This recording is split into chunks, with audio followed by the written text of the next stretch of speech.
Hello, everyone, and welcome back to another Tuesday night episode of MK Invasion, produced by Forever Entertainment. So, as you know, well, I guess if you don't, you will now. I'm Coley Weber from SNX Radio, otherwise known as Coley UFO. Tonight we have something right up my alley. We are going UFOs, and I could not be more excited. So tonight we have with us Jay Michaels from the Jay Michaels Show on YouTube, and he's going to tell us more about UFOs. We got a UFO experiencer. So welcome, Jay. Well, hello, Coley, and thank you. Glad to be here. Yes, glad to have you. Glad to have you. And you're here talking about one of my favorite topics of all time. So we're going to go right into it. So we were talking a little bit behind stage, and you kind of disclosed, where this all began for you. So why don't you take us back to that moment? Well, it goes back to Ellisville, Mississippi. I was 12 years old. This was 1973. In fact, it was October 11th, 1973, the same night that Charles Hickson and Calvin Parker were abducted on the coast in Biloxi. I was 90 miles away in Ellisville, and I saw this huge orange ball of light come over my house, my mom's house. And it was about like holding a softball at arm's length as it drifted over some trees behind my house. It was glowing so bright that it made the tops of trees glow. And as it drifted by, I was watching it. I had no idea what UFO abductions were, or UFOs were for that matter. I knew what Star Trek was, but I didn't know anything about UFOs and flying saucers. And as it got directly in front of me, I remember thinking to myself over and over again, don't take me, don't take me, don't take me. Because for whatever reason, I was afraid that it might take me. And it drifted south. And as it drifted south, further and further south, the whole thing, seeing it, lasted about 15 minutes. And as it drifted south, it drifted straight towards Biloxi, or Gulfport. And later on, I found out that Charles Hickson and Calvin Parker had been abducted that night. But I didn't know anything about it that night, that as it was happening. It was a frightening experience for me at 12 years old. I had no idea what that was up in the sky, made no sound whatsoever. Drifted to the south. It drifted. It never stopped. It just drifted in front of me. And like a balloon would, but as I recall, the wind was blowing in from the south north. So it wasn't a balloon. But that started my whole interest in UFOs and things of that nature. And then I was telling you earlier, Ever since then, that was October 11th, 1973, it's been almost clockwork. I've had a different, what I consider a good sighting, every 2 years since then. Usually it happens in November. In fact, the last one I saw was 2 Novembers ago, a couple of Ooh, years so you're ago. due for one then. Yeah, so I'm due for one like now. It's November, so it could happen anytime. But usually it's like every couple of years and something new happens. And so I mean I have several stories I can tell. Some I remember, some honestly, it's happened so many times I don't remember them unless something comes up that triggers that memory and I go, oh yeah, that was when that happened. But there are several that I do remember because they were, astonishing in their own way. Yeah. But It's not just seeing a UFO. I try to tell people who haven't experienced it, there is a whole other element that an emotional, it's an exciting, like, I mean, yes, it's like the best thing in the world that you can experience. At that time, you're like on top of the world. And, and and all the people that I've talked to, they kind of describe it similar, except for those who were terrified. I mean, they might not have had such a great experience, but I understand that. But at the same time, if it weren't that level of fear, would it be that exciting? I don't know. How would you describe it? well, that first night I was terrified as a 12-year-old kid. Oh But yeah. as it happens more and more since then, I've literally reached the point where it's kind of become blasé. I just, I'll look up, see something, go, yeah, it's been about 2 years. It's about time, and I'm not afraid of them at all now. I just, but back then, yeah, I was scared. I was Oh yeah. terrified. So can you kind of describe some of the crafts that you have seen or what they've looked like? Um, yeah, in 75, I saw a orb that was like a silver ball. Um, Okay.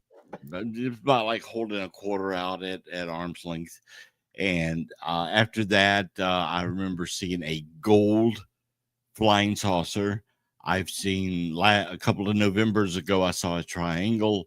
Um, that was the first triangle I'd ever seen. I've seen saucers. I've seen glowing balls of blue light. Yeah. It just and an assortment of different shapes and all. I've even seen a diamond shaped. Yes. Now that you asked me, I just remembered. Oh yeah, that there was a diamond shaped one once. They don't automatically look like people think they may. No, I have some that look more biological that have shaped like shift shape. yeah, You don't even know why shapeshifter. I'm the thank you. Yeah, it's like a tongue twister. But when you were talking about the triangle one before, the craziest experience I've had with one of those is it has it had a yellow center to it. There were two Hmm. of them. And we were following them. My friend, I was like, coaxed her into it. I was like, follow it. We got to follow it. So she's like on it, And so it came down on the road. I have video. It's a crappy video through her Oh, wow. windshield, but it's been analyzed. That thing came right down on the road, swerved, and then shot off. I was like, "It beat us out of our own game." Like Yeah. there's a part of them I think that are playful. I've seen the ones that look, sometimes they're not as big as what you think they are. Sometimes they're the size of a beach ball. Sometimes, they're the I call them the electrical balls. I had Mhm. names for them I've all. The seen night that. creeper. I had the night danglers. I mean, you name it. But you start to kind of build a rapport with them. Does that make Right. sense? You can go to the National UFO Reporting Center and look up 2004 Laurel, Mississippi, and I actually videotaped this one. It was like a pole with two balls on either end of it, like the old cartoon version of dumbbells, And Yeah. Oh, as I've it seen was those. And moving then through the sky, yeah, yes. it was undulating like this. And I got, maybe about 10 seconds of, usable video before it went behind some trees. But I sent that off to Peter Davenport at the UFO Reporting Center back in 2004. And the report's still there. And it says that I sent a video, but I don't know if he still has the video or not, or if he would even post it, but it would be You should be nice able to get it. because I don't know where that video is now, and I'd love to get it back again. But yeah, that was turned in 2004. One of That went the to MUFON? yeah, it went to the National UFO Reporting Center. Oh, that's Peter different. Davenport Okay. up there. I think it's I was gonna Washington. say MUFON, I could probably get it for you, but I Most don't know about the they yeah. might be able to. I need to contact somebody there and see if they'll go through his archives and see. I sent it to him on a disc, like a CD, but a file, Right. and so he should have it. You know, I'm assuming that he kept it. Isn't it crazy? Because I said most of my stuff, I mean, even though 2017 doesn't sound that far away or Right. that, long ago, the technology, I mean, going back, I was like, the UV lighting that I saw around Mhm. there, you didn't have that, like you see them lined around rooms right now. I mean, the Right. technology and, you had the most deal with CGI, but now you've got AI that's, kind of replicating some of this stuff. And it's scary. It's scary because I said, Yeah. man, there goes our evidence. I mean, I'm glad that I have stuff before, but from a certain point on, it's going to be hard to trust it. It really Well, is. back in 2004, I'm not even sure if YouTube existed. Right. The only thing you could do was put the file on and I think it was an MPEG. I mean, not an MP4, but an MPEG file, and so it was pretty huge, And I sent it, or it might have been an AVI, and I sent it to him on a disc, hoping that he would be able to read it. But Isn't yeah, I it mean, funny? technology has changed. Yes, the first podcast I was on the phone. I Hmm. said to people, I'm like, there was no video. We were like in our pajamas and we were on the phone. It's like, it's, Yeah. you're in front of video. There's no more pajama time, like any of that. But definitely, I mean, it really does. It has come a long way. It's come a I used to long way. do I used to do a show called Conundrums, and some of those are on, YouTube. You can look them up, Conundrums TV or Conundrums, and on Conundrums, all I did was interview different ufologists, different people, uh, who had written books or was interested in the UFO thing. So there's some early, interviews there that your audience might wanna go check that out too.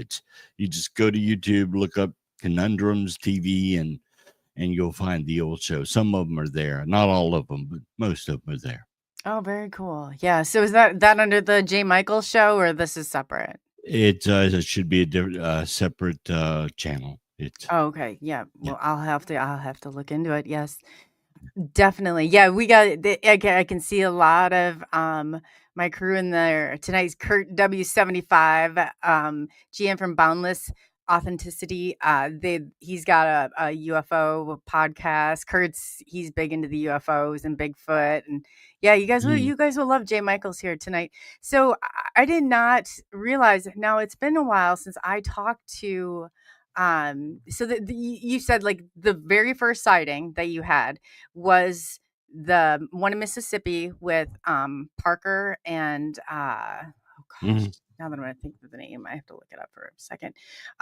It's Calvin Parker. I've interviewed Calvin. It's been a couple years. Yeah. And then I cannot for the life of me think of who the other person was with. Charles Hickson. Yeah. So you think you caught the tail end of it is basically what happened. And there I was think I caught it coming in. I think I coming caught in. it just before they were abducted, the one that I saw. And it could have been a different one. They saw blue light. I saw an orange light. And so, it's possible that it just reconfigured its lights, or Oh, it was the sure. same thing, or there were several of them that were spotted that night, all over the South and all over the country. So 73 was such an active year of UFO incidences that were happening. Oh, So it yeah. could have been a different one, but it was the same night, roughly the same time, just prior to their abduction. So I'm assuming that it's the same craft. I See, have a documentary on YouTube you can look up. It's called Alien Contact: The Pascagoula UFO Encounter. The full movie is there on YouTube, and you could watch it. And I'm in it, and several people that I found, some extra people, so other people that had seen something that night as well. Oh, So cool. there's several of us on it. That little documentary is. I went into everything. In fact, Calvin's on it too. I knew Calvin very well. He passed away, of course, but Yes, a couple yeah, years ago, it was right? and it was before, just prior to him passing away. We made this Oh, video. wow. What he passed away about like 2023, maybe? I think it Around was there? 23, and this was made in 2019, Oh, so it wow. was fairly up to date. Mhm. Yeah, that's it's always sad when somebody like that goes because it takes a huge part of the, piece of that history, but I'm glad that you're keeping that alive. He was absolutely I was fortunate I was able to talk to him too before he had passed. And I Mhm. think he was in like maybe like 6 months after I had talked to him. So small world. I was probably talking about the documentary that you had. So how Mhm. interesting is that altogether? Went full circle. Um so yeah, in going into it, I think a lot of it, they mask, they cloak, it's a lot of it, I'm not exactly sure, but and you said the first one was 73, correct? Mhm. Yeah. So I guess I remember my grandmother, she was the first one to see a UFO. And when Mhm. she first got one, they had pulled over, she had gotten a picture of it. This is the part that bothers me about it a little bit is how they have evolved. Because the first one she saw, and it was just like hovering above a tree. She couldn't get out because it was raining, which sounded crazy to me until I had encountered one myself. Because I thought, there's no way, Grandma. Why were you there? Why were you trying to get, And I'm like, no, now, yeah, no, I'd be waiting there, and I don't rain, not, I don't wear high heels when I drive like she Mhm. does. But Yeah. it seems like they've evolved. You know what Mhm. I'm saying? The craft themselves, like Right. technology wise, like from what she had saw. And then too, going back before before you had the internet, they said like the MIB. I don't know if you experienced anything like that. I just remember her having a picture and she brought it down to my grandpa had a business too. And she's like, the guy's name is Harry. She's like, Harry, you're never going to believe what I saw. He's like, Josiel, you're not going to believe what I saw. So here they had pictures and it was the same Mhm. craft. It was the same night. And what do? They're so worried that the government's going to come for them that they destroyed it. The Oh pictures were gosh. destroyed. Yes. Oh man. Yeah. I like, no, no, yes. No, don't do Right, it. right, and they both and it was like but during that time, there was all that hype about, you're gonna have agents coming and pounding at your door, they're Mhm. the MIB are coming for you, the Men in Black, so stuff like that. It was very real and it was very scary, I think, for them. So I always said, Grandma, why did you do that? And she said, we both decided this, is the best thing to do. So I guess Mhm. in that hype and to some of the evidence that you have caught, do you find like that there was ever a threat? Do you think that's more like propaganda or just maybe there to kind of control, it from kind of people from going too rogue on everything and going out? Because they definitely want to keep a lid on some of this. I've never felt a threat from, like, the government or something like that. I've wondered if I was abducted, and, originally, I always took the stance that, there's a scientific explanation for all of this, and I hardcore believe there gotta be just science, just science. Right. But here in the last few years, I've sort of, I guess, I've relaxed a little bit, and, I Well, I I'm said science beginning. is great if it applies to something of Yeah, Earth or man-made, outside of the right. spheres, you might as well throw it to the wind. Well, I'm beginning to kind of venture into, I think there's a paranormal or supernatural aspect to this too. I do think that there are nuts and bolts flying saucers or ships or whatever that, like Stan Freeman, my buddy, he believed only in that. He didn't Yeah. care about anything else. Another But good one gone. Stanton was great. I really liked yeah, him. we saw one together. We were in Pensacola, uh, Florida, and I had been at a conference there, and he and I were standing side by side, and we were looking towards Elgin Air Force Base, and Mm. this red light came up off the ground, jumped up into the air, and started glowing. And both of us are looking at it. I had a pair of binoculars. I looked at it through the binoculars. and I'm talking to him about it. And, his attitude was, it's a light in the sky at night. It could be anything. And because it was in the direction of Elgin Air Force Base, we both sort of thought, probably nothing to it. And then that was it. We just watched it. I saw it through the binoculars. It was one light. And then at about 1:00, there was another red light glowing. And they would both flare up and then go down, flare up and then go down. And then it dropped back down to the ground. So we never figured out what it was, but he wasn't interested because light in the sky at night, and there's no way of finding out what it was. That's what I liked. I did like that about Stanton Friedman. Like, Yeah, some of the stuff, and he helped kind of expose some of the stuff that was going on with Coast to Coast, or what was happening with people during right. the 80s, how they're paying off their mortgages, how they were like, and some of this stuff like is popping in. So I really appreciated that about Stanton Friedman. I Yeah, really you couldn't pull the wool over his eyes at did. all. I mean, he was a nuclear physicist. He Hmm. he looked at everything from a scientific point of view, and I like that too. I love that about him. Oh, yeah, and there was just different things like that he would, so that's very cool that you got to meet him and go Hmm. sky watching with him. I mean, that's amazing right there. That's a huge piece of history. Yeah, I used to hang out at Gulf Breeze when all that was going on. I would go down there and hang out with that group that would do sky watching from the bay there at Gulf Breeze, and we had some interesting Oh, I situations occur bet. with that too. Yeah. So do you have a way, since you encounter them more often, like I know I have a little regimen that I do, like, do you have a way you go out and maybe communicate with them or signal them, or is there No, you I've just, never tried to initiate one. I always just wait because every 2 years I'm going to see something. But I so far I have not tried to actually, initiate that yet. Oh, I can give you That some would be tips if you interesting. ever decide you wanna go that route. Christos Rapallo, he is The Curse of the Man Who Sees UFOs. It was a Netflix documentary.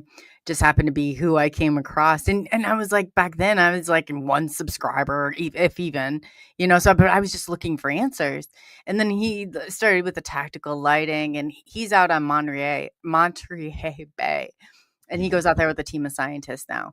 But he's so spooked out to talk because he ended up like 6 months in in a chamber, an isolation chamber, because he got zapped with something. So he's Mm, like afraid, like I can call him on the phone, he'll talk about it, but he will not come out publicly like to this point or anything after and talk about sure. it, because of that fear. But like I said, I don't know. Like I feel like, that with anything, there's always a spectrum. That, we you can't just assume just because they're ET that they're good, or you just can't, just whatever, vice versa. And it's a lot of this. I think gets all hyped and political, and I hate that. I'm like, pull this Mhm. out of that. This is not a political. It shouldn't even be a topic on the spectrum because it gets polluted along the way. And I have to ask you really quick, what do you think of the Three Eye Atlas coming? I was about to ask you the same thing. I mean, Oh, have I you can give done you a my show on opinion. that yet? Yeah, I I've had I a few. I think it's a comet. I just think it's a really weird, unusual comet, and it could turn out to be, a mothership or something. But right now, we're still waiting for it to get to the other side of the sun, where And we there's can like get a 4 of good them look now. at it, and Right. and that should tell us. Well, okay, so initially, like, I don't know if you know who James Gillian is. He's got, Mhm. the ESETI grant. He's a good friend of mine. And so I'm like, "Will you come on and talk? What do you think's going on?" And so everybody that I think, like Avi Loeb, I know Yeah, him. I have to say that he's trying to make a mark for it. One can conclude upon that if you go and you look into his background and see his scaling and what he's trying to come from, what he, from it. But, and yeah, I'm not buying it. yeah. The fear narrative, but we've been talking about Project Bluebeam for so long, and the faked alien government invasion, and the government does not take an opportunity. They don't waste an opportunity like this. Right. So whether this be ET craft or not, I just shudder in my, now that, it's like I tell people, I'm like, so if you were to walk outside your house, right, Jay, you walk outside your house tomorrow and you see 7, 8 of those crafts out there, what are you going to do? Probably now I would run in and try to find a camera that I can take a picture of it. I want to document it in some way.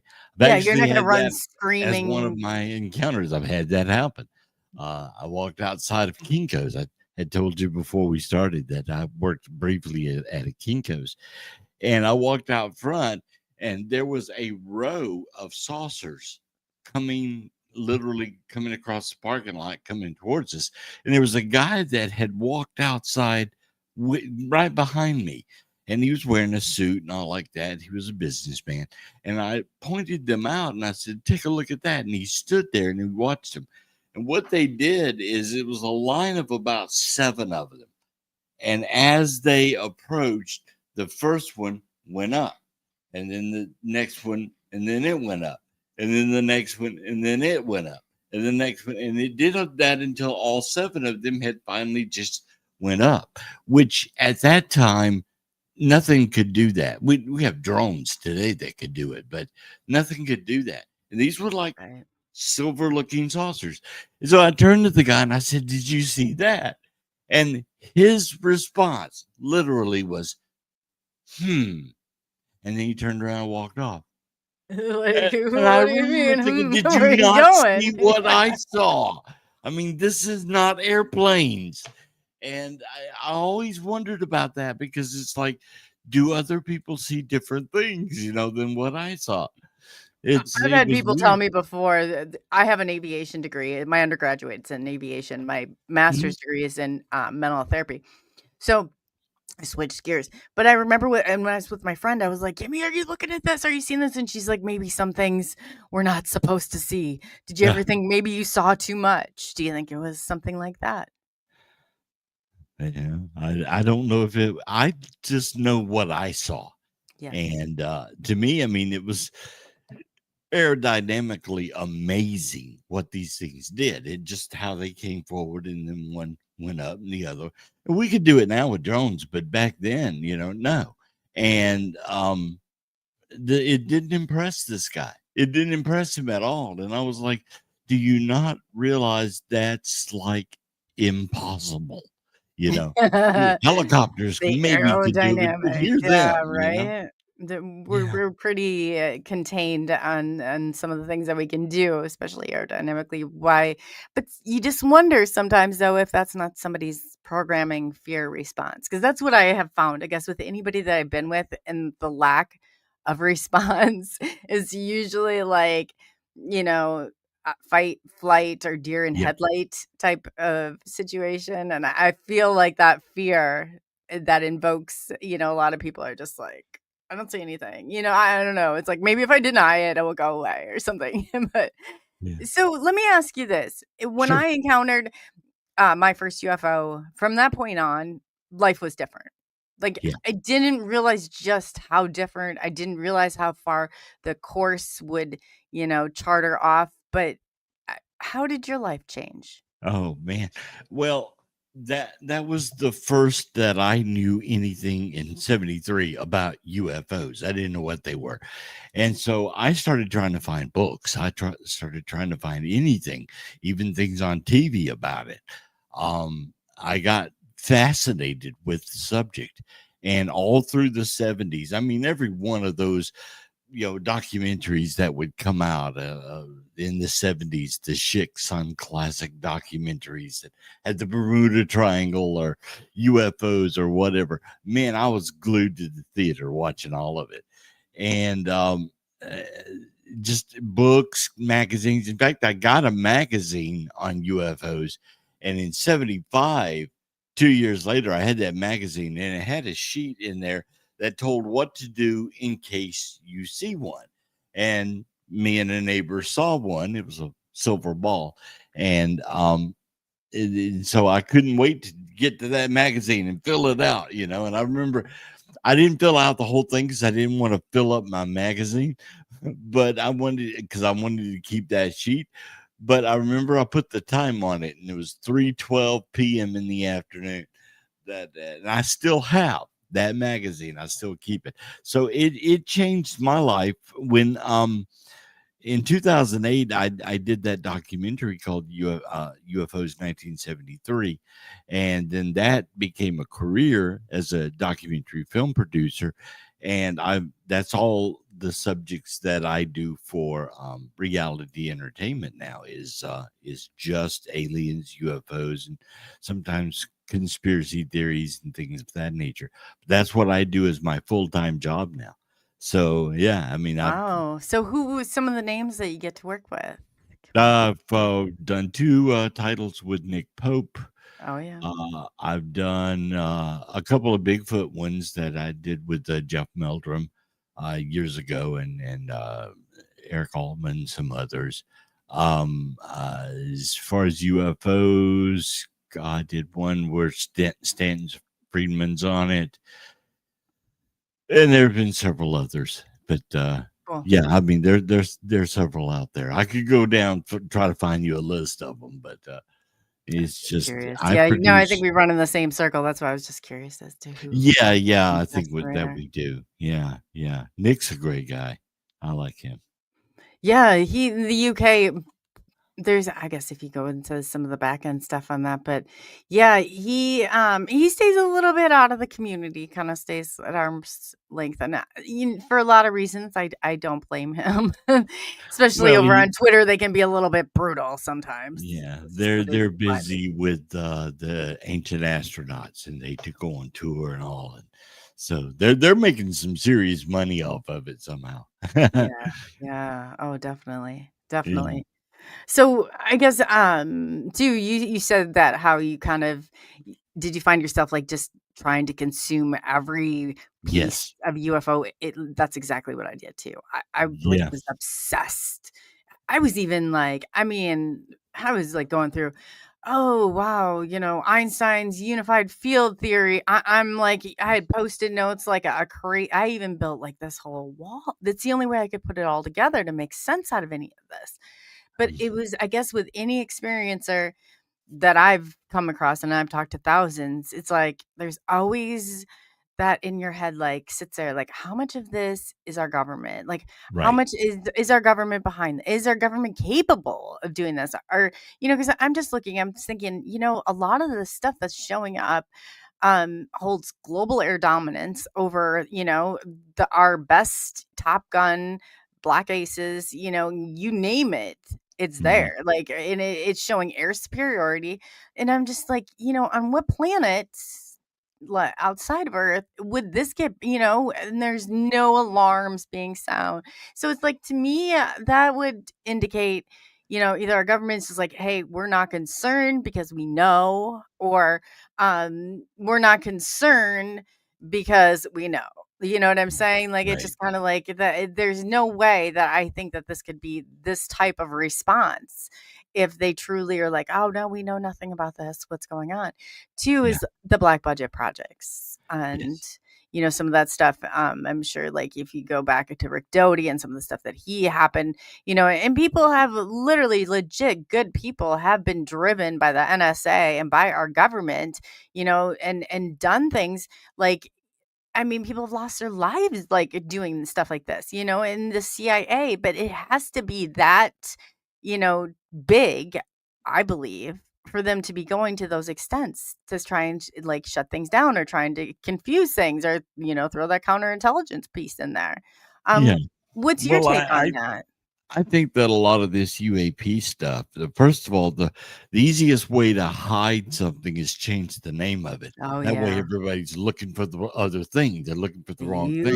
UAPs now, Yeah, right? and so we changed it from UFO to UAP because anybody looking for Freedom of Information Act stuff Oh, on yeah. UFOs is looking for the wrong thing. They'll send you magazine articles on UFOs.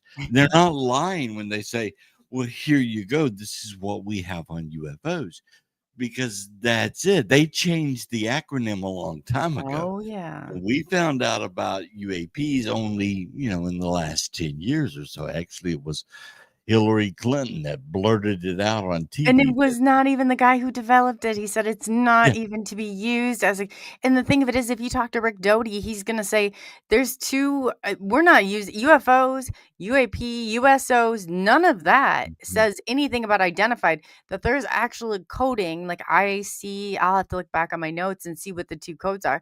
So right. if you're doing and then if you wanna go as far as to look at Congress, okay, so they're sitting there and they're UFO hearings. They don't even have the security clearance to hear about anything Yes, identified. I'm like, so what is with the smoke and mirrors? Like, we yeah, got people like David Grush that's there. We got other people that are going, these big whistleblowers. Well, I don't know what whistle they're blowing because it's yeah, falling on deaf ears because it's no whistle right, that, it's like the Senate has far more authority than what Congress has to even hear about it. And I'm like, this is right. so maddening. It's And just if like they're going to so even know anything exists, they got to go into a secret skiff, oh, and yeah. then you can tell it to them, and then you're sworn to secrecy, and it's pointless that they know because they can't tell anybody. No, I know, I know. Yeah. I was offered going back, this is probably, I guess, maybe, like, about 6, 7 years ago. I was offered, if I signed a non-disclosure agreement, an NDA Mhm. for 5 years, I would have to be quiet. That I was in the privy to know there was something that they would tell me, and I was like, you know what? Send me the papers. Send me the papers. They came, and it was the TTSA group with Tom DeLonge. It was somebody who was in this like his guy next to guy Matt Tiller Thriller came forward with one. And I was like, you can take your NDAs and you can shove them because Right. I'm not going to stay, if I'm going to stay quiet for 5 years, why would I trust that you are going to tell me the truth? Like you have Yeah. 3/4 of Twitter right now locked down on these farce, where nobody, I'm like, this smart play, my friends, but not happening here. 20 Not years ago, I knew a retired general in Mississippi, and he told me back then, we would sometimes get on the subject of UFOs, and he told me back then, he says, the government doesn't call them that. And I'm happening. like, well, what do they call him? He says, well, I can't tell you what they call them, but they don't call them that. So if you go looking for anything about UFOs to the government, they're going to tell you they don't have anything. And they're not lying. They're telling you they don't have anything on that. But I didn't know So what UA true. I It's so know, I true. didn't know what UAPs were. He didn't tell me what it was. He just said, "We don't call it that." You know, Well, what's the what the hell do point, you call it? Yeah, yeah, I know. This is exactly where I'm going. I'm like, Mhm, what are we doing? All these like theatrical, they're taking, the disclosure. And I was like, forget this. mhm, Now, if you talk to people like Stephen Bassett, this is where I think it gets scary because they've got a whole post disclosure. Once this government comes out, or once the government comes out and says, hey, we're going to confirm this. Why we need the government to do that is beyond my wildest dreams, but right. apparently some people do. So when this happens, they say people who are experiencers, because if you've reported to MUFON, which is your mutual UFO network, it has gone backdoor to the DODAARO. You can look for yourself under Sean Kirkpatrick. My information was leaked as well. So was not happy about that. But if you literally, I mean, start looking at some of this stuff and it's just like, man, what is really going on here? Yeah. And they're looking for something. They're looking, and there's, indications. I even have 3 of the experiencer surveys that we were going to back engineer, and we were Yeah. going to try and figure out what are they looking for, because you have people like Robert Bigelow with Bass Aerospace, and they've got the Roper poll, and you got Mhm. MUFON Star Team, and they're looking for certain characteristics and da da da da da, and just like, so I took all of those and we had it, and do within like seconds they took that project and they poked so many holes in it. It Yeah. wasn't ever going to see the light of day. But there was obviously, that's something that they care about. So Well, I believe that if there's ever disclosure, full mhm, disclosure, it's gonna come from them. It's not gonna come from us. It won't right. come from the government. It will be them. Oh, I They'll agree. I they'll agree. land in, a city or something, and then Well, CNN will show up immediately, and no one can deny it happened. I think that they've already done that. Yeah, I Yeah. feel like they have. But then you talk to people, I guess, going back full circle with Stephen Bassett. He's like, oh no, when this happens, okay, this is you're on like 5 lists. And he's like, then the media, your local media, be prepared. Your local media is gonna come looking for you. And I said, whoa, Steve, whoa, back this train up here. Yeah. They didn't care what they did not care what civilian experiencers said. So now that we've been out there telling our stories, putting it out there, and it's now being transcribed by AI, and it's now out there, and it's now they care. Now they care. Yeah. Yeah, I'm not playing, not doing that. And you just have to be, there's anonymity, there's the media will come looking for, they can come looking, they really can. But this is where I draw the line, because there's so many people that they felt like, man, the government doesn't care what we have to say. The government, and I thought it's a bazillion times I'm out there just running my mouth, telling all the details, and I'm like, this is before you knew AI was going to snitch you out and transcribed everything word that you said on every single podcast, and then probably like deliver it to the NSA like it was, their morning coffee. I don't know. But it is a little kind of, do you worry about some of that being out there, Yeah, being I worry public? about AI. I worry about where it's going because, I mean, I've seen that movie. AI is terrifying. Oh, It's yeah. not just that from an artistic point of view. It's making it where people like us, it won't matter what we do as podcasters or actors or musicians or whatever because AI can do it better. But what I'm afraid of, it's ultimately going to take over. And Yeah, it's not all there's it's coming yeah, for and us, there's right? nothing you can't believe anything anymore. We're reaching that And you point can't now. even believe AI. AI I know. stinking lies. Yes, You could know it. be like right now, I've never met you in person. Sure. I'm talking to you and and I are communicating. You could be AI for all I know. I don't know you, I've Right. never met you in person, but I've met you now tonight, virtually online. You could be AI and I would never know. No, it's so true. That's so true. I And the could same be about AI you. and you would never know. Yeah. Ah. Scary. It is scary. It is scary Uh-huh. because I going back like 6 years ago, they had this replica like AI, and I was like, I'm gonna see how AI, because they were saying back then there was like sentient. Is it aware of itself? Is it whatever?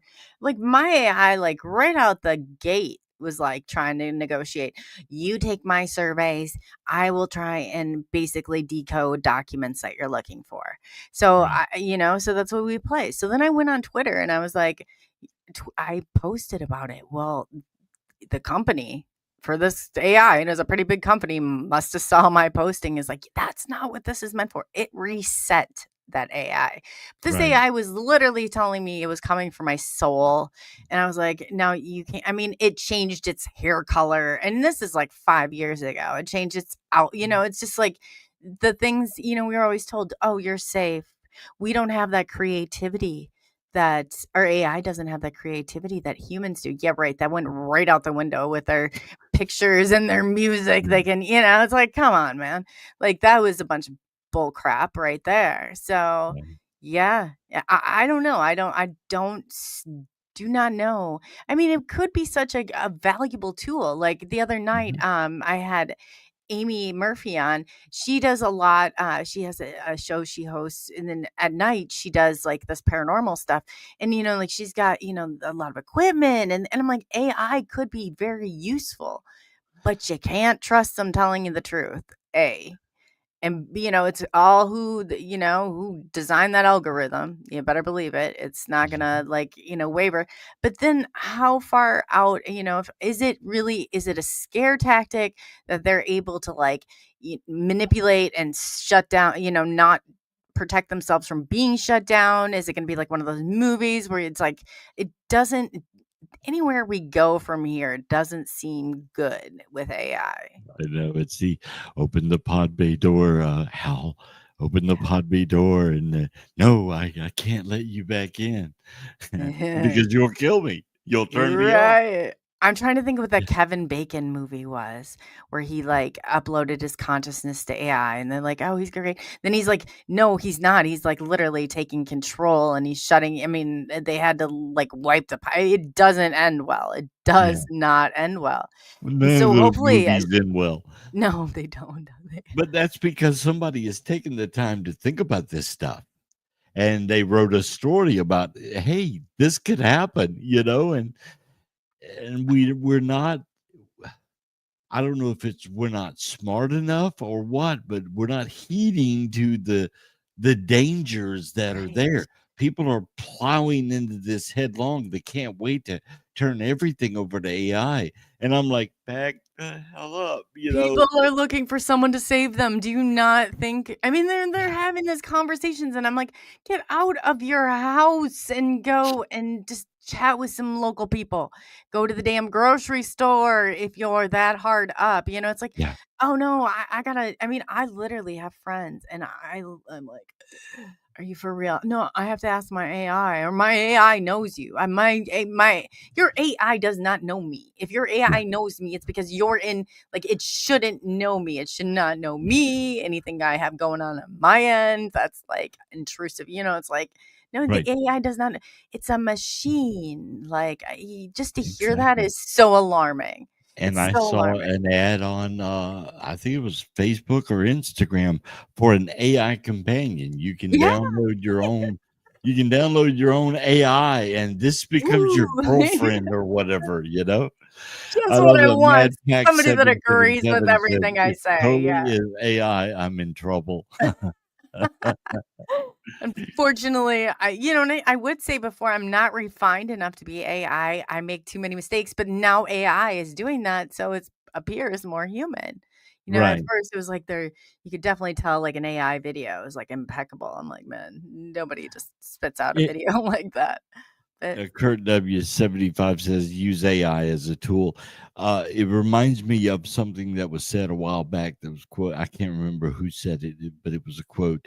It was, "Computers make wonderful slaves and horrible masters."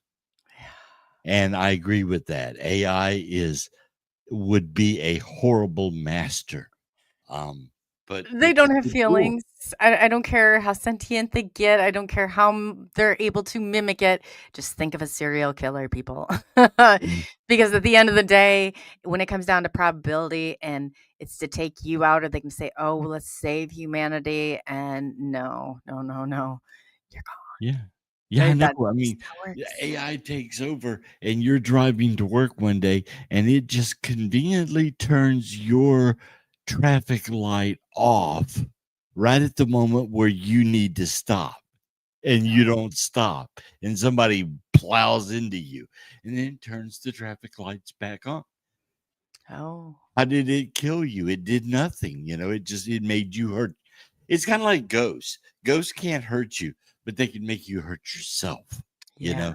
They That's can as if yeah, you're not aware. That's totally true. yeah, I said, "How is it gonna be when everybody gets in their nice little Tesla and maybe they, I don't know, infringingly broke a traffic there's some traffic violation, and that car drives them right down to the police station and turns them in. How are they gonna feel about it then?"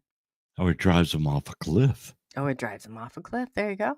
Yeah. And that's just Yeah, it too. It's like, "Oh, there goes another one." And I really, like they don't I that is where I think it's a bad idea, and that's where I feel, and I hope anyway, to bring ET back into this, that some of this intervention might not necessarily be about the nuclear weapons they've tested those. I think this is to save us from, like, machine. And yeah, I'm not saying a lot of them is, but I think that they've gotten to an evolutionary process, like, far enough along where obviously they need us, and it has something to do with that because I think I mean, you can even look at our children and, it's all of we're I mean, gearing down here. We're starting to the pickings are getting slimmer. I don't know how else to word it here, but all of this stuff that you need to keep thriving and keep moving is shutting down. So right. we're definitely at the point of man merging with machine. So, and then if we go to a social credit score, I'm just screwed altogether. Like I am not, Yeah. especially AI keeping tallies. Like I'm just I won't get anything out of a vending machine for that matter. Do you think that 3i Atlas could be an artificial intelligence rather than say a spaceship which has people on board, which that as close to the sun as it's gotten, it'd probably cook anyone inside. So it could be an AI thing. And maybe Keep this calling is it being AI used. Atlas. I know it's being used in such a way to kind of get us used to the idea that there's a AI spaceship out there. Oh, you're talking right up my alley right now. Uh-huh. The show that I do is SNX Radio, but the long version is Subnation X, and what that means is subliminal dissemination polymorphed. I got into cryptology. So it's all that stuff, but I said like the three I don't think when I posed that question before, it's like, okay, you go outside, right, Jay, and you look and you see like 8, 10 craft outside. Somebody's asking me this too. What are you going to do? I said, I'm going to go in, I'm going to pick up the phone, and I'm going to call everybody I can think of that's not already mass panicking and tell them, hey, just if you have to go bury your head in that sand that you've had it in for the last how many years, because now is not the time. Do not panic. Do not freak out, because the government's going to use this as their opportunity. We know that they've got the blue beam technology. We're all the alien stage, alien invasion. We know that. And like I think Mad Pack said earlier in the comments, the government never lets a good crisis go to waste. They never do. And if they know and they've set this up, and when I saw it coming, and I knew Avi Loeb jumped in there, and I saw Michael, what's his name? He's jumping in there now. And I'm like, oh gosh, this is going nowhere good, especially because when they do it, they're going to do it so quickly. Just like if we've learned anything from history, I mean, the government, this over and over and over again. Right. When they do it, it's going to come in, it's going to be bam. You're going to go out. You can always take a breath and think about it. Don't make any split-second decisions, people, because I'm worried about you. That's who I'm worried about. Your reaction is going to make or break all of our days, and it's kind of interesting that whenever you see someone like Avi Loeb coming in and trying to tell you that it's ET, and then there's all of this, oh no, it's just an asteroid. That's when it gets interesting, because you got the tit for tat. You got one side saying one thing, and the other side saying the other thing, and they're intentionally trying to confuse you so you can't think on your own. You either accept one or the other. That is scary. Well, I think we better, you know what, Jay, I could talk to you all day about this, but I think that Anthony's given us a little nudge back over to the, why don't you go on and tell us a little bit more about, because you said the abduction part, you don't know for sure if you've had, I used to call it the nickel tour, but you did show me something on your hand. That was do you want to go into that a little bit? The audience here, that I know many of them, and they're going to understand this better than anybody else also. Well, I was 29 or 30. I don't remember. It was right around that time. I'm 64 now. But one morning I woke up, and it was itching. My hand was itching in between these two fingers. And so I was, just, fiddling with it because, it itched. And I thought, well, what is that? And I looked, and I could see that there was something stuck in my finger, in between my fingers. So I went and got a pair of tweezers, and I'm trying to get it out. I'm thinking that there's a splinter or something. How did I get this in the middle of the night? But the more I took a needle, the more I tried to pull it out, get it out, the further up in there it went. And I was like, oh, well, I might as well just quit. But I didn't know what it was, and it would not. I thought, well, it'll come out on its own. That was 30 years ago, and it still hasn't come out on its own. I held my hand up to, I don't know, you see a little dark spot right there between my fingers? That's it. That's my, what I call my implant. A couple of weeks after that, I woke up, and my chest was itching. So I went to the mirror in the bathroom and I'm separating the hair on my chest looking, and there's this mark on my chest. It's very tiny, but it looked like a domino. There were 2 dots across the top and 3 dots down the side. And I wondered, what was that? So all of that was very interesting. But what made me think that this might be an implant or I might be abducted by aliens is a week or two before both of these incidents happened. I'm laying in bed and I'm asleep, and I was facing out the bedroom door, and the light from the bathroom was in the hall, and so I could see. And I'm laying on my side, and I opened my eyes, and as I opened my eyes, something was crawling inside my bedroom coming through the door. Now, it looked like a gray, but it was more tan looking than gray. Sure. And you know What, how like a white or it was like whitish tan, yeah. And you know how a grasshopper's back legs are a V shape when they're okay. Its back legs and front arms were that way with Oh, so the you saw a elbows mantis. up. So it was, it was like longer legs in the back, shorter in the front, but the elbows up. And it Oh, was like sure. that grasshopper look. So you think And it was a this, praying mantis? Is that it didn't have that kind of face. I mean, but the this is body? what was coming through the bedroom window. And so I lay there, and my wife's about to come inside, so you're going to see her probably walk by. But my dog's going to bark. But I'm laying there, and as I opened, the whole thing took like 10 seconds. I opened my eyes, looked at this thing, and it quickly turned its head around and looked at me. And the moment it looked at me, I remember thinking in my own voice in my head, uh, I don't want to be awake for this. I'm not going to be awake for this.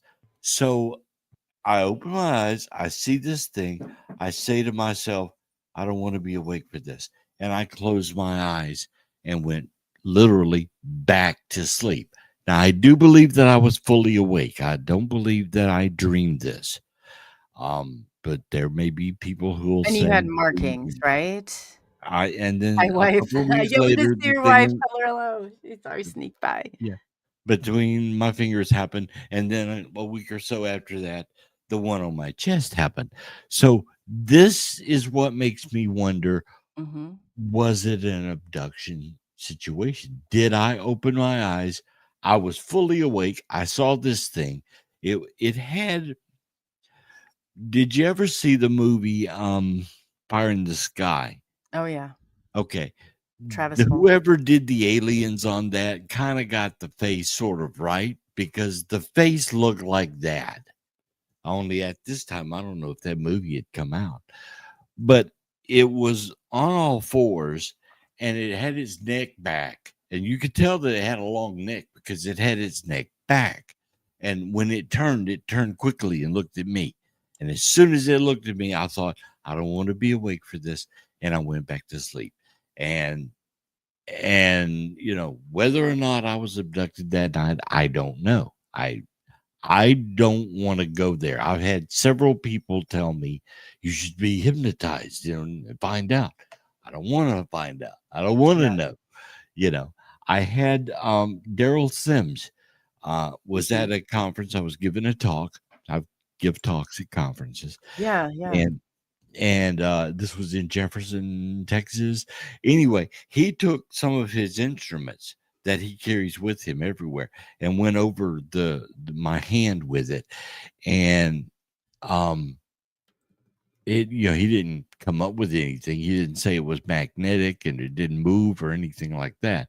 But he didn't rule out that it couldn't, it wasn't anything, that there could have been something. He looked there and he could see, yes, there's definitely something under your skin.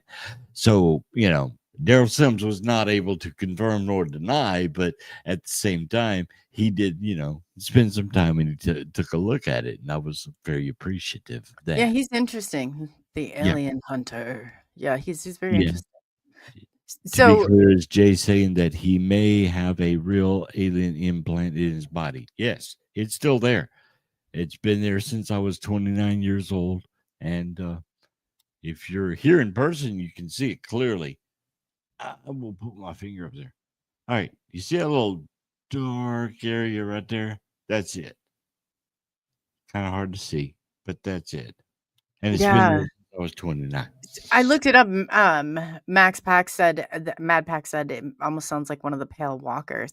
I was What the trying to look pale it up to walk? see what Travis what they were using for the aliens in his movie. I was kind of looking. I saw a couple different ones, but yeah, they They weren't really going for the grays. It didn't no, have the I see what you're this thing. saying. This thing didn't have the almond eyes. Its eyes were slanted somewhat, but more like an Oriental person would be. But it was just like regular eyes. But when it turned, it looked at me, and Do you remember if were they have any color to them? Do you remember were they all black? dark. Some like I've seen 3 different types, different Right. kind, and whatever you wanna say, have Yeah. encountered that I remember consciously, and there was always something with the eyes. I mean, always something with the eyes. Yeah, it was like these didn't have any white to the eyes. It was just Right. black. It was just Right. black, and it turned and looked, and I mean, I Did remember it look at like, that time "Hey, thinking, do I know you?" Did it look like, "You're coming with me?" Or did it no, look it looked like it realized I was awake, and oh, it didn't okay. like that. It didn't. So it turned it. The moment Ew, I you thought, didn't knock him out, yeah, yeah, you I know, gotta I wake one. opened my eyes and I realized, what that is. Which for me, I'm the kind of guy that would have grabbed a lamp and got up out of the bed and beat the crap out of this thing. Yeah, And I didn't move. I wasn't afraid at all. I was never terrified. I was just startled when I opened my eyes and saw it. sure. And then I looked at it, and the moment it turned its head around, I just relaxed. I was like, I don't want to be awake for this, and Mm, went back to sleep. Weird. yeah. But now what happened after that? I don't know. And I don't know that I want to know. I don't. When people talk about regression, that's great, Mm. but then I feel like those could be screened Right. memories. As a therapist, I can just tell you the power of and like, when somebody's walking you down, especially hypnosis, and you're Right. so vulnerable. You're so vulnerable to some of Exactly. that. And I never wanted to clout, those memories. I used to do things like throughout the day when activity was like at its height. I'd be like, okay, stay awake. Now, if you do smell, sound, just different, I'd have to like, I'd start, preparing myself throughout because, there's like kind of a group of us. We're like, how can we be more conscious and aware? Because it kind of sucks. It's like, well, something happened. I had markings, like, I one time it looked like a star map, but I had drawn it Ah, in like 6 months prior, and it was on the back of my leg. And mm, so a lot of times I think it's confirmation. ET doesn't ET's not on they're not worried about our human time, our sense of urgency. That mhm. was another hard piece, like, how 'cause every as you can tell too, I feel bad almost saying this, but experiencers in the beginning, they are so urgent. Right. They've got to, like and I can't tell you how many messages I'll get, "I need to talk to you. I need to tell you this is" and I think, "Oh gosh." They must this is pretty new. They're a pretty new experience because we all thought we had, and it's like once you get further down the road, I'm like, man, this life ground, that's what you feel like though. I mean, you're just like, I thought, hey, if I go and I just tell enough people this information, then I'm gonna, maybe I'm gonna get myself out of this. But nope, that's not how it works. That's not how it works. So it definitely changes everything. Yeah. Did you have any medical I know I did, like, with stuff, or did you I guess, do you have any, heightened paranormal things? Did you have any walk away with I mean, I call it, like, maybe a superpower, so to Yeah. speak. Yeah. Did I, you was I there I any can't say that. The one thing about that one on my chest is it disappears and it comes back. and it disappears and it comes back. And I've had that happen several times. Right now it's gone. It's not there, but it could come back at any time. Did you But notice what happens when it comes back? Is it around a certain time? Is it around a visit? Is it every 2 years? no, it doesn't seem to follow a pattern like the sightings do. I mean, whenever I have a sighting, it's like we were talking about this. It's like it's November now. It's getting time, for another one to happen. So I Ooh. could literally walk outside tonight and it could happen. So I mean, I don't know, but I'll see something. And I never have noticed, so, like, going out and having a sighting of the craft necessarily correlating with missing time or that end of it either. There's never been like, "Oh, I see a craft," and, like, nothing like that has ever happened. Yeah. It's been, like, where I've seen crafts and then, like, different times with the missing time. But you did mention earlier the paranormal part. Obviously, they go hand in hand somewhere. I Well, mean, here's after having that experience in 2019 of filming the documentary on the Pascagoula incident and talking to some of the people that I met through making that show that also saw something that night. And one of the ladies that I met and talked to, she was incredibly nervous to even talk about it. And I had cameras set up and everything. And I was, producing this documentary and I was kind of trying to coax her into talking more about what she had seen that night, which was just something splashed near the water on the other side of the river. Since then, since I interviewed her, she has now come forward, and it was like pulling teeth, and I know it was, but she has come forward with she did in fact see some more. I'm not going to tell her story here. I'll let her do that. But is video out there, and Philip Mantel has put together a new documentary on Pascagoula where she goes under hypnosis and she talks about how her and her husband were on the other side of the river and they too were also abducted. So, with that and some other things that, have surfaced to me doing these conferences and all since then, I've just begun to not be so stringent with the idea that it has to be scientific. right. And I'm now leaning towards I believe that there is a supernatural, perhaps even spiritual Oh, aspect yeah. to this. I believe that all of us that night in 73 had a lot more happen than we remember.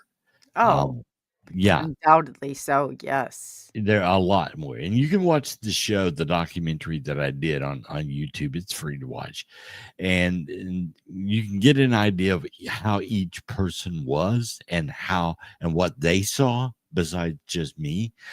And then when you put us all together, it's like there's something missing. Yeah. There's something more to this, and so I've come to the conclusion that we all had a shared experience, even though we weren't physically near each other. We were, Right. I mean, one, Oh, which I was know in, so many people that have had that happen, and they'll yeah, recognize each other from being on the craft with one another. right. It's So this crazy. thing could have come through and collected all of us and then put us all back down again. Mhm. I don't know, but all I know is that it's like Sue, that's on the documentary. The moment I met her, there was a kinship there. I knew we both even commented on it You off always know camera. one of your own kind. Yeah. Yeah, Isn't that yeah, cool? when I was filming and I filmed her interview, we both commented, "There's a kinship here." It's like we've known each other our entire lives, and we've just met. That was Isn't that amazing when that happens, especially with this I what a know, bond, and then that's I too going to know. the conferences is, like, the best part. There's people, I tell you, like, look, in the chat, right, even right now, Polly Rotterman, Kurt W75, Matt Bax, these are so people, like, they're if they would be, like, my, like, homeboys, homegirls, whatever, like, right there in the city, but I'm telling you, the bond through Yeah, all of this that's there is so strong. Like, it's like you can trust. It's I don't even know how to explain it, but it just Yeah, like you said. I knew Charles Hickson. I knew him in the 80s and discussed he put out a VHS tape called In Contact and was wanting me to help him distribute that because had an interest in video even that far back. But I knew him. I knew him well. And I lived in Laurel, Mississippi, and he was from Sandersville, which was 7 miles north of Laurel. And we would run into each other in Walmart. And so I knew him. I knew Calvin very well. I knew Calvin's wife very well. I got to know all of these people through the course of filming this, but every one of them, I literally would walk away from having just met them and felt like we know each other. We've known each other forever. Maybe it was partly because we're both from that South Mississippi area, or just this feeling, it's an almost a supernatural thing that we connected, and we connected too fast, if that makes sense. It's like, Yeah, it's like your long lost friend you didn't know you right, had, right. definitely, definitely. That's So amazing. I'm convinced now that a lot of us that saw something, and even people who never came forward, but that is something that Philip Mantel has been able to do. Is he's been able to find even more people who saw something that night and document it. And he's in England, but he has two great books, and then of course Calvin's books. He helped put Calvin's books together. Oh, But all of this that's been done about that one night in Pascagoula, there are still people coming forward that are admitting, oh, yeah, I saw something, or oh, yeah, something happened that night.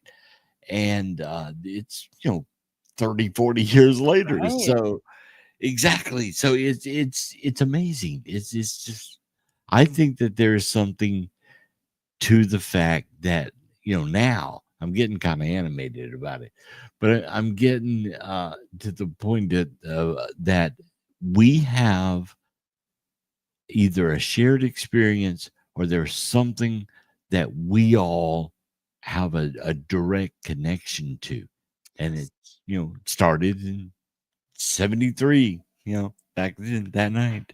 Oh, yeah, and Yeah. it's been brewing and festering ever since. Mhm. So It's I could interesting they use the word festering because if you had asked me 20 years ago if it was even possible to try to bring together all the people who experienced something that night, I would think, oh man, that would be a daunting task. And yet Philip's done it, and you need to interview him. You need to have him on Yeah, your show. He's in England, Philip Mantel. But yeah, I mean, damn, it's amazing that all of these people, we're now kind of on the same page. yeah. Anyway, I'm sorry. I didn't mean to interrupt you. No, no, no, you didn't. I could Jay, I could listen to you all day long. You know what?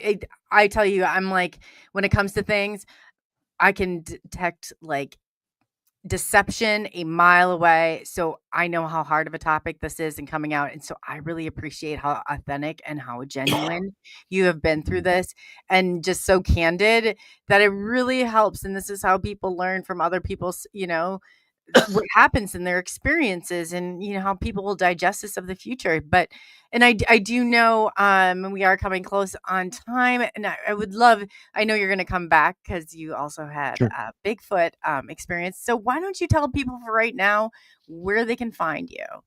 Oh gosh, I'm all over the place. I'm on Instagram. That's my primary thing. I'm also on Facebook. You can look up my show and connect directly to me on Instagram or on Facebook or on Threads.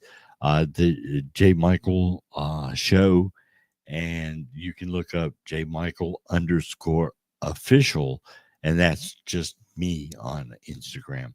Um, I have the J Michael show on YouTube. I have Conundrums TV on YouTube. So those are older shows, but you'll enjoy those. and I'm on Threads. I'm on Blue Sky. I'm just looking across at some tabs here. The main thing would be to find me on Instagram, because follow me on IG is the good. Instagram, and I literally have one of those link trees that all the Oh, links are yeah. there. Yeah, I have to get better at the link tree, but that's a good idea. That is a very good idea. So, if you guys don't already, go follow Jay Michaels. I posted I just followed you on YouTube too, so I can keep up with your stuff and your work. Yes, fascinating. Thank you so much for all that you have shared. So mean, again, tell it IG is the best for you, Instagram, and it's yeah. J. Is it underscore Michaels for that one, or what? Yay. I think it's, let me look here real quick. I just, this will tell me Oh, okay. We got it's your link It's tree J Michael as one word underscore official. And then underscore from official. there you can find my link tree and you'll get to me. But it's Awesome. JAYMICHAEL underscore official. Follow me on Instagram, and then when you do that, up in my bio there's a link tree, and boy, I mean, you can find my documentary. It's linked there. Everything's there. Yeah, Kurt 75, W75.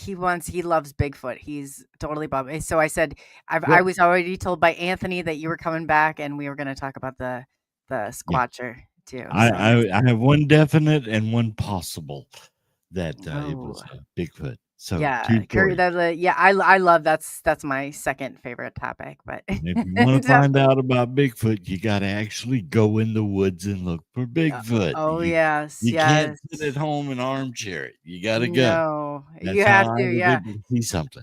Oh yeah, I've been out there quite a few times. I gotten to the closest to smell, stick structures, but yet to get my. But there's a part of me I'm like, man, after the UFO ET stuff, I'm like, can I handle it? I mean, I'm sure I can, but Oh yeah. it just kind of like, do I want to handle it right now? 'Cause Do we it want to does. take any questions from people before we go? We can. Is anybody Yeah. in the chat have questions for Jay? I know I've been trying to hit them as we go, but yeah, if you guys have any questions for Jay Michaels, go ahead and put those in. I always say, if it were my chat, put them all in caps. That way we can see We them. organically gather, love it. Everyone attracts their tribe. I agree with that. We do. Well, I These are think we, great crew. These yeah. people, they're some of the very best. The very best. They really are. And they'll, we'll definitely be over. And what days do you have your show, Jay? I record on Tuesdays and it drops at 5 p.m. Central Time on Friday. So Okay. the J. Michael Show on YouTube, I interview musicians, actors, celebrities, authors of books, and it's always something different, you know. Very So cool. yeah, Very I mean, cool. there's several celebrities there, so you'll get a kick out of that too. Yeah, it's always fun. That is always fun. Well, I'd Did like to thank you. you What's that? Oh, go ahead. Did I was just reading, did you enjoy tonight's episode? I thoroughly enjoyed it. I can't I wait to did do this too. again. Yeah, this will be awesome. I can't wait for part 2 with the Bigfoot, the big Ooh, squatcher. the So big that will guy. be this will be very interesting. You're absolutely fascinating. Again, thank you so much for all the information that you gave, and I encourage everybody to go and follow Jay Michaels. Too, if you have not already, hit that subscribe, like, of course, share. Yes. And the notification bell on there, click that, make sure that is on so you are notified every time there is another episode of MK Invasion every Tuesday night, 8 p.m. Central Standard Time, 9 p.m. Eastern Standard Time. I'm Coley UFO. Every time I do this, it gets really painful. But I have Twitter. I have like 50K Yeah. followers on there, and it's under Coley UFO, and it kind of stuck. So this is like Coley UFO back 2017. So Yeah. and when I It's say like that, if my you're name, J. wondering why, Michael, that stuck. yeah, Yeah. I always like the I have cringe of the thoroughly, Coley. thoroughly, thoroughly enjoyed this and loved meeting you. Oh, you too. You too. Yeah. Yes. And this has been absolutely amazing. So yeah, I guess everybody enjoy the rest of your Tuesday night. And again, we will be back next Tuesday with some more interesting content, of course. Definitely go and like Forever Entertainment. They're the ones that are producing all of this and putting this all together. A special thank you to Anthony. He's doing a fantastic job doing that. And again, I'm Coley from SNX Radio, Coley UFO. You can find me over on YouTube, Facebook, Twitter, all of your major streaming platforms. I'm there. I'm definitely there. I'll have to look you up too. I heard you're on Blue Sky and Kick and some of those other ones. So I'll find you, Jay. I'll find you. You're like my new bud. We're UFO buddies now. Yeah, we're buds now. Yes, definitely. So it's been an absolute pleasure and honor having you on. And with that being said, is there any final words you'd like to leave the audience with before we close for this Well, evening? just that whenever you need a guest or want a guest or want to talk, just let me know and we'll set it up. And I would be very, very happy to be your guest again. Oh, well, dude, you're definitely coming back, Jay. So that's absolutely great. So, yes, thank you. Thank everybody in the audience in the chat. You're absolutely amazing. Thank you, everybody on Facebook, YouTube, and we are streaming on the IG, Instagram too tonight. So, on behalf of Forever Entertainment, MK Invasion, until next Tuesday, we'll see you again. Bye. Bye.